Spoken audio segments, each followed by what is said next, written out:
Disnaker Sumatera Selatan akan mendirikan pos pengaduan untuk karyawan yang tidak mendapatkan THR. Pos pengaduan akan didirikan di kantor Disnaker Provinsi Sumatera Selatan.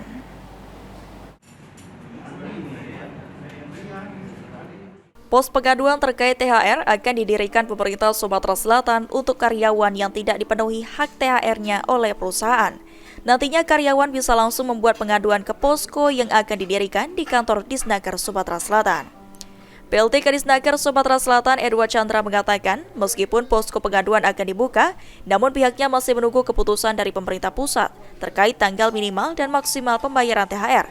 Setelah adanya kepastian posko pengaduan akan segera dibuka. Ya, kita buka di Dinas Tenaga Kerja. Oh, ada Pak ya? Oh, oke. Dalam aturan yang berlaku, perusahaan yang tidak memenuhi kewajiban memberikan THR ke karyawan akan diberikan sanksi administrasi. Aji Delia, PAL TV.